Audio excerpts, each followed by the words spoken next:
And I'm like, wow, that's crazy because I don't feel like I've done any of those things. And it was so beautiful and so exquisitely communicated. It was perfect, actually. It was like everything I needed to hear that I had no idea that I needed to hear.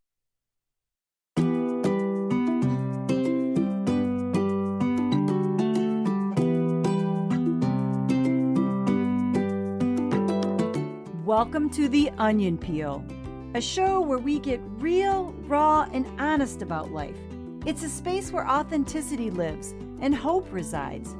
The Onion Peel is a place where we peel back the layers of our stories and discover the unexpected flavoring that each one brings. Hey guys, I'm your host and semi-crazy Christian, Angela McConnell. I'm a middle-aged mom of 5 with a dead husband, and I've been through some shit in my life. Now, I'm on a mission to bring hope to the world. So join me as we journey through this onion and find hope in the tears. You ready to peel this thing?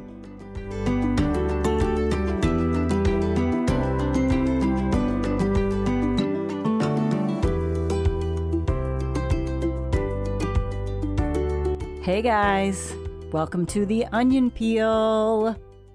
Oh, can I just tell you that this episode is literally the episode that I have been dying to share. When I first thought of doing the podcast, really, when I first thought of ever sharing my story, my thought always went to what I'm about to share with you this show. Man, I can't wait. I'm a little nervous only because I'm going to share something that is pretty harsh if you just look at it on the outside.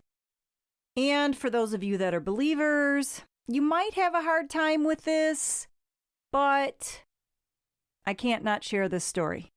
So you may need to buckle up and hang on, or maybe not. Either way, I just know I'm supposed to share this. And for those of you that are non-believers or sitting on the fence or are just going to be irritated because I'm going to talk about God so much, I'm really hoping you'll stick around because I just want to show you something that I learned that changed my life and how I view God. And who knows, maybe it'll change your life too. All that being said, let's just get into it, shall we? So, we're into February now, and we are approaching Valentine's Day. I know that I was more heightened to the fact that Valentine's Day was coming, obviously, just because the love of my life is gone. So, of course, I'm going to just be more aware that I'm by myself. So, about 3 days before Valentine's Day, I had been just having a really bad day that turned into a really rough night. And I had been fighting with a family member. And by this point in time, arguments were pretty heated, regardless of what it was about. And that's no surprise because I've shared that before. But I just remember it was not a good day. And by the time the evening had come, I remember that one of the kids had to have something printed off for school. And so our printer was upstairs in my bedroom. I knew what had to be printed out. The kids I had just put them to bed. So I went in and started to try and print this paper off. And stupid printer wouldn't work. You know how printers are. And I try and I'm losing my patience and it's getting jammed and then I unjam it. Oh, it's taken 50 years to reset itself. And I was so fed up with the day, I'd had enough. So I took the paper tray holder from the printer and there's like a top to it that you flip up. And that was actually separate from the actual bottom holder part. So I remember I took the whole thing out and that top part separated from the bottom part. And I just took that sucker, that top part, and I freaking started beating the hell out of that printer with it. I can't believe that I didn't get a plastic piece in my eye because I was wailing on that thing with this tray. And plastics flying everywhere. It's starting to just go into a million pieces because now I've grabbed the bottom part of the paper holder that I had taken and I'm beating the printer with that section now. And everything was getting crazy. Plastic pieces were hitting the wall and making little gouge marks. And I then literally grabbed the whole printer. And this was a number of years ago. And our printer wasn't brand new. It was older. And so it was bigger. And I grabbed that sucker. I just threw it down on the floor. And it was still plugged in and it just started making all these weird noises. And I literally walked over to that sucker and just started jumping on it. I mean, full out, you son of a bitch. What the hell is going on? I just want to print out a piece of paper. I mean, I'm full on rage. 100% out of control, full on rage. I can't believe the kids didn't hear me. But then again, they were young and they fall asleep quick back then. Or maybe they did and they were just scared to death to come in and see what was going on. Either way, I was still by myself in my bedroom having a temper tantrum. And so after having this fit, of course, I start crying and I just go into complete meltdown mode. But I'm still so angry. I'm pissed off at my life. And the crux of it was, I'm pissed off at God. In fact, I'm more than pissed off. I'm hateful. Literal hate towards him. And I start screaming at him, full out. And I said to him, I can't believe that you can't protect me from having these arguments with people. Why wouldn't you put a cocoon around me so that no one that is breathing on this earth is allowed to say anything that would cause me to have more pain? Why wouldn't you protect me? I've been through enough. I am barely hanging on here. You're the one who says in your Bible that you are the protector of widows and the fatherless. Well, you know what? You're doing a shitty job because I don't feel protected at all. I'm done. I'm done. I hate everything about everything. And all I want to do is die. That's all I want. That's all my heart's desire is to die. And I can't even do that because I have to stay here. And more importantly, I wouldn't do it.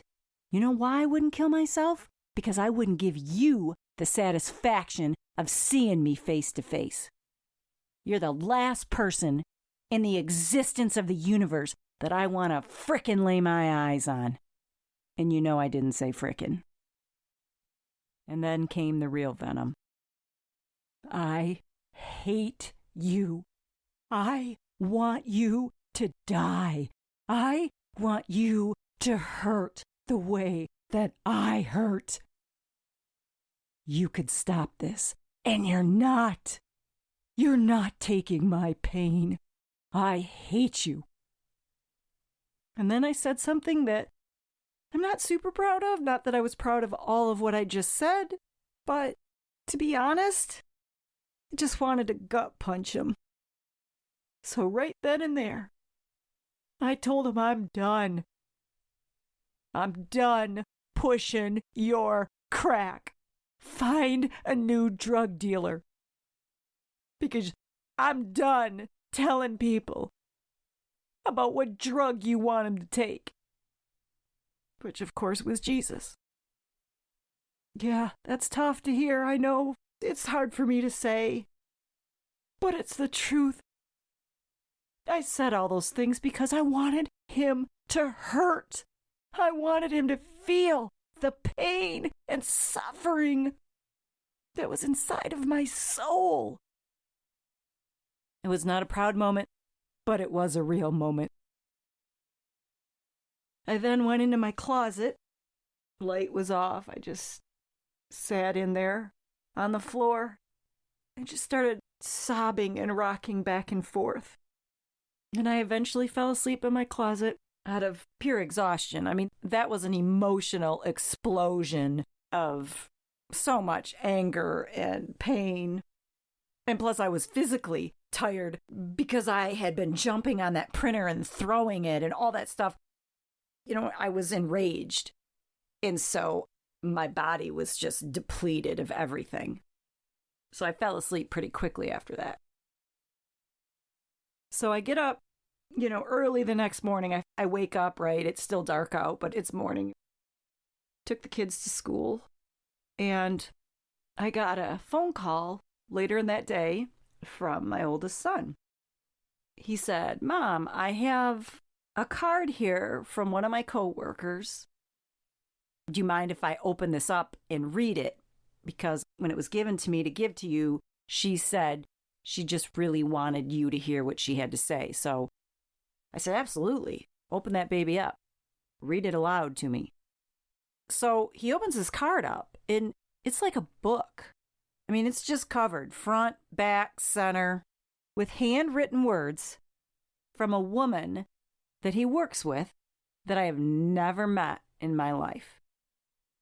But this particular woman was someone that my son had confided in these last several months, just about when he was having a bad day or just things about what was going on in his life. She was just kind of that one person at work that was there for comfort and for encouragement, somebody he had trusted, and therefore would share with her many of the conversations that he and I had as we were going through the grieving process. So she knew me through him, and because he was sharing personal and intimate things, then she kind of knew me personally and intimately. But we had never met. I had never talked to her. So he starts reading this letter to me, and I was completely blown away. She wrote to me what a wonderful, amazing mom that I am. That the way that I'm communicating with my children is like something she's never seen. That she has learned so much from my words that I have shared with my son. That I have taught her about love and understanding and grace. And I'm like, wow, that's crazy, because I don't feel like I've done any of those things. And it was so beautiful and so exquisitely communicated.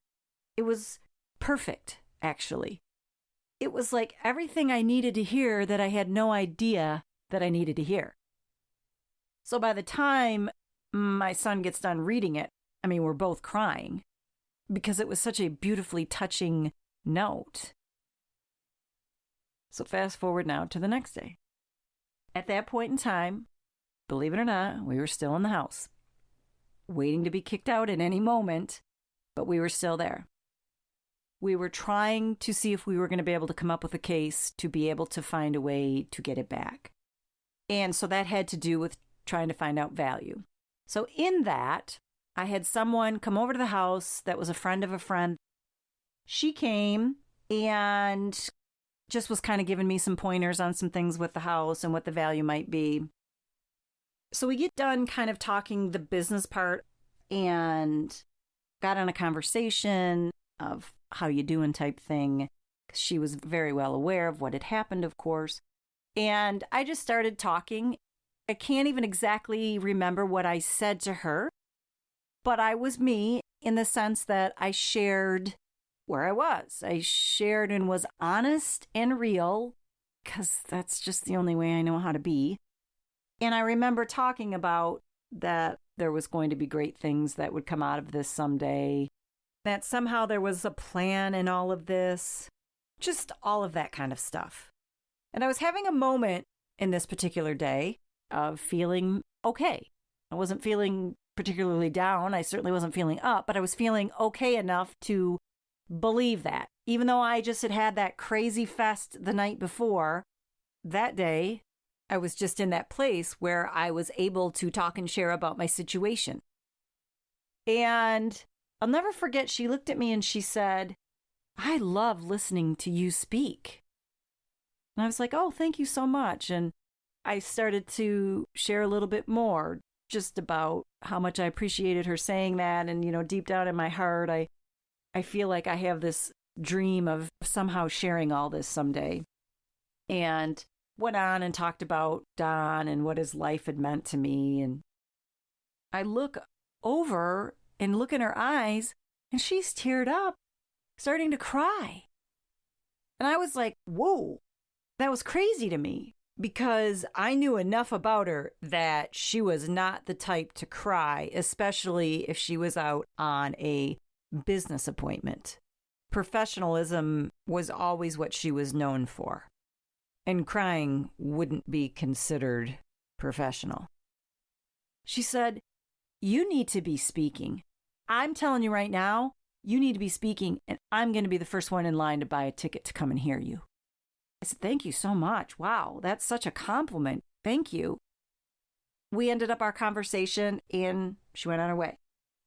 And after she left, I just remember kind of walking into the kitchen thinking, man, that was unexpected. I didn't realize that I would get so excited about her saying that, because deep down, I really did want to share my story. I've always wanted to share my story for as long as I can remember.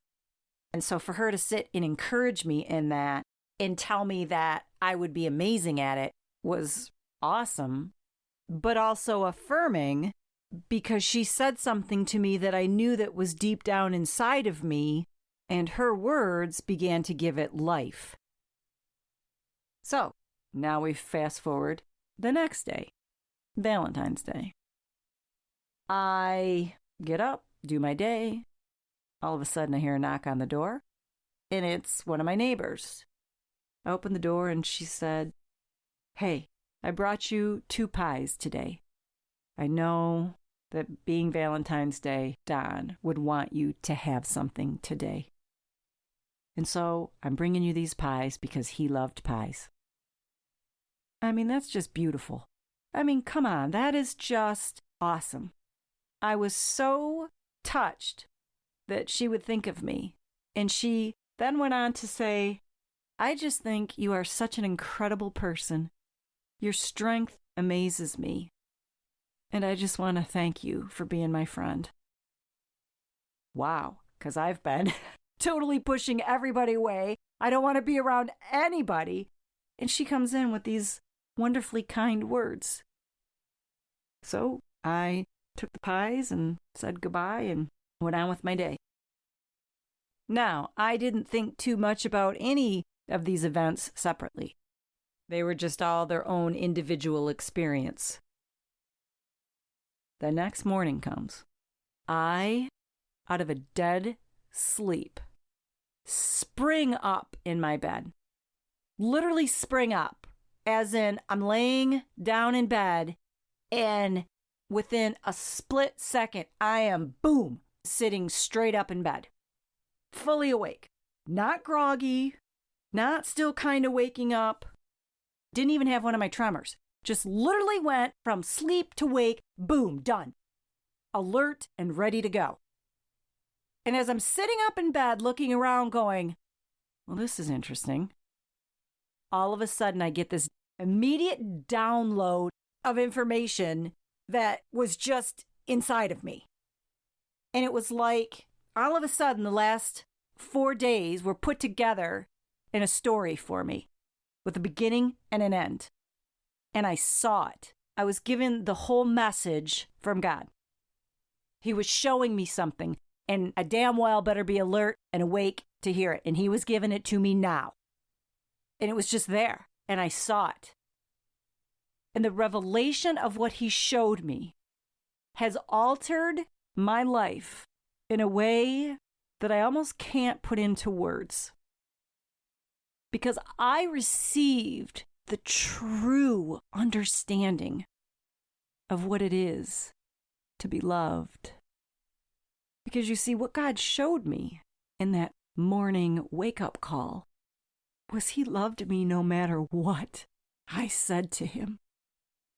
He could have cared less. I wanted Him to hurt. So I said horrible things to Him, hateful things. Please understand, when I say hateful, my heart was filled with hate. And I threw it all at Him. And what did God do?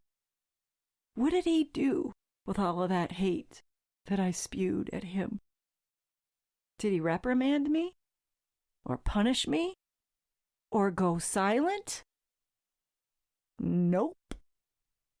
He showed up in love, compassion, kindness, comfort. That's what all those gifts were those next 3 days. You see, my love language, as I've shared before, is words of affirmation. That's how I feel and receive love, is by being told that I matter, that I'm good, that I'm awesome, that I'm strong. That's how I get filled up. And that's how He showed up to love me, because He knows that. So He said, here you go. Here's a beautiful card of nothing but beautiful words about beautiful you, Angela. Then the next day, He showed up with a human being with beautiful words about beautiful Angela.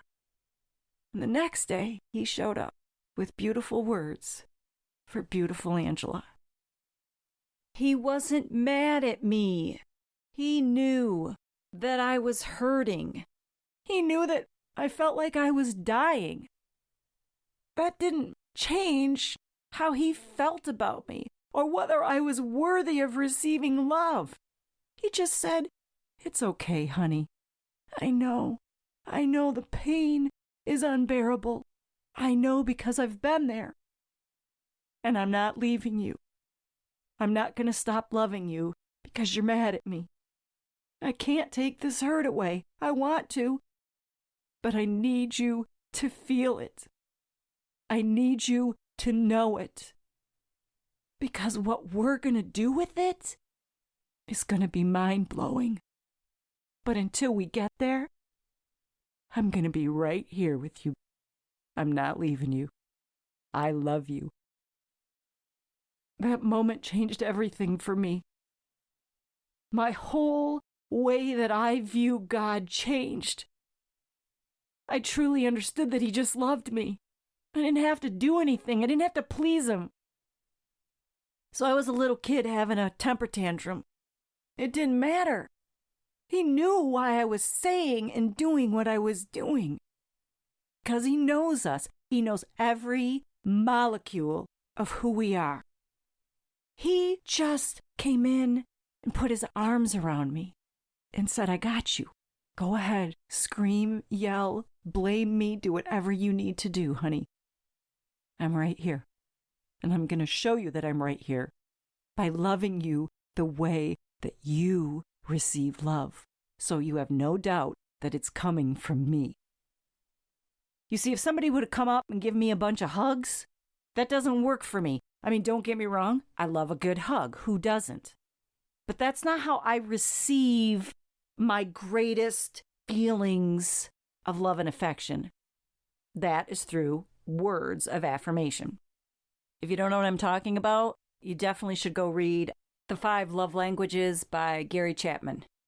It's an incredible book that talks about the different ways that we give and receive love, because we're all different.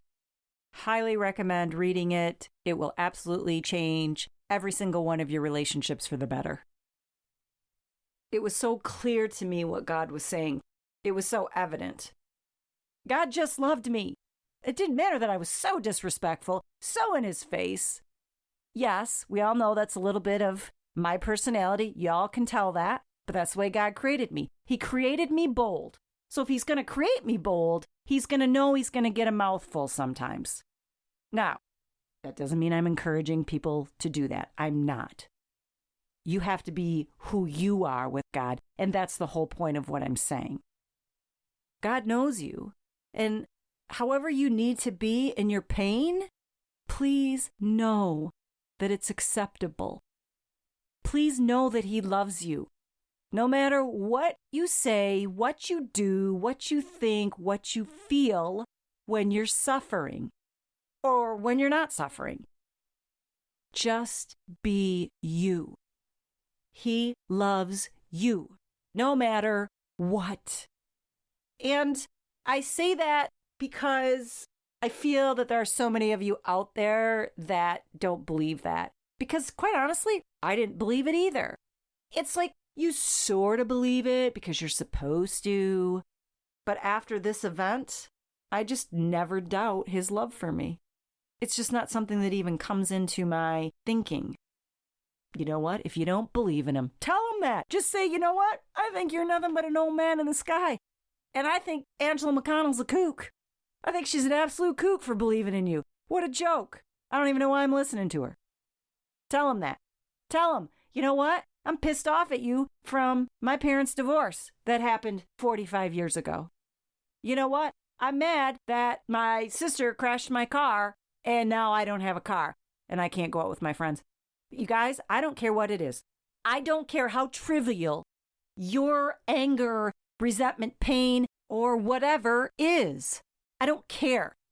That is a moot point about what it is. The point is you just be you and tell him what you think, what you feel about your situation, about what he did or didn't do. I don't care if you want to be pissed off at him for the next 5 months or 5 years. Go for it. If you don't think that he A, can't handle it, and B, isn't thrilled that you're actually coming to him, then you don't really know him. Because when you go to God like that, you are acknowledging that he's real. In that sense, you're having faith. Now, maybe for some of you that are non-believers or on the fence, you don't want to hear that, but that's how it works. By being mad at him for what your life looks like, you're just giving him all the credit, you guys, and he loves it. That's when he goes, okay, now we're getting somewhere. When I got mad at him that night, he was like, great, this is fantastic, Ange. I've been waiting for you to throw this at me. Because you know what I'm going to do? I'm going to show up and I'm going to totally rock your world. I'm going to get you off kilter because you're going to think that I'm going to show up and punish you or hold you accountable. But I'm not. I'm going to show up and love you and you're not going to know what to do with it. Oh, this is going to be so fun. I can't wait. Thank you for finally opening that door and letting me in. Now we can go ahead and take all that pain and anger and turn it into power and purpose. Can I get an amen? Whew. So there it is, my favorite story. It's the one I've been looking forward to literally for years. It's funny because I always thought, geez, when I get to this point, am I going to have the balls to be able to share it? Because there's going to be a lot of people that have a lot of different things to say about what you're putting out there. That's why I tried to explain the whole context to you so you can understand that what happened with God and I was truth. We were actually in truth in that moment. I was raw, right? When we talk about all the time about that's the beauty that comes out of pain and suffering, is that it takes all those defenses down and you're just in your purest form of yourself. And when you're that, then you're sitting in truth. And that's where God can come in and do his work because we'll allow him. So just give him your ugly and be you. That's all you got to do is just be you. So let's wrap this up.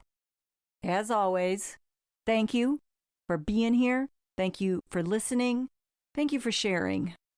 I can't explain to you how honored I feel that you would allow me into your pain. There are so many of you that have shared some pretty incredible stories with me. And I just want you to know that your stories have definitely changed my story. And I thank you for that. Also, please like, share, follow, subscribe. And let's not forget, I've got my merch up on my website, theonionpeel.com, under shop. Help me get the word out there in spreading this mission of hope.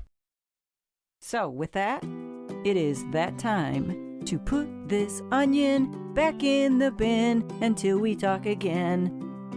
I hope you have an absolutely authentic day, and I'll see you guys soon.